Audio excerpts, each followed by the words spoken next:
İmam Hüseyn əleyhissalamın Muaviyyənin məktubuna cavabı. 1-ci hissə. Sənin məktubunu aldım.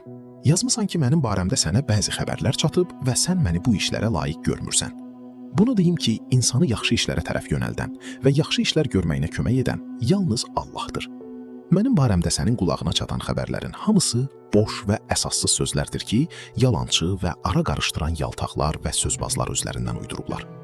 Bu dinsiz yalançılar yalan deyirlər. Mən sənə qarşı nə müharibəyə hazırlaşıram, nə də ki, sənə qarşı qiyam etmək fikrim var. Amma sənə və şeytanın qardaşları olan sənin dinsiz və zalım havadarlarına qarşı qiyam etmədiyim üçün Allahdan qorxuram. Sən Hücr ibn Ədi və onun dostlarının qatili deyilsənmi? O kəslər ki, hamısı namaz qılan və Allaha itayət edən insanlar idi. O kəslər ki, bidətlərə qarşı mübarizə aparırdılar və yalnız əmru bil məruf və nəhyəs münkəri ilə məşğul idilər. Sən onlara aman verdikdən və keçmiş hadisələrə görə onlara cəza verməyəcəyinə dönə-dönə and içdikdən sonra andını pozdun və onları amansızcasına qətlə yetirdin. Bu əməlinlə Allaha asi oldun və onun adına içdiyin andı yüngül saydın. Sən çox ibadət etməkdən zəif düşən o təqvalı müsəlman Əmr ibn Həmiqin qatili deyilsənmi?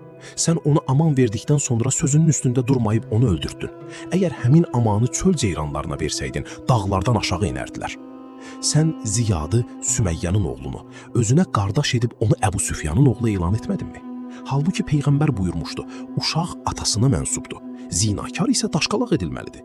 Kaş ki iş bununla sona yetərdi, ancaq belə olmadı. Süməyyənin oğlunu özünə qardaş elan etdikdən sonra onu müsəlmanların başı üstünə gətirdin. O da sənin gücünə arxalanaraq müsəlmanları öldürdü, əl-ayaqlarını kəsdi və onları xurma ağaclarından asdı. Ey Muaviyyə, sən müsəlmanları elə incitdin ki, sanki nə sən bu ümmətdən idin, nə də ki bu ümmət sənin ümmətin idi.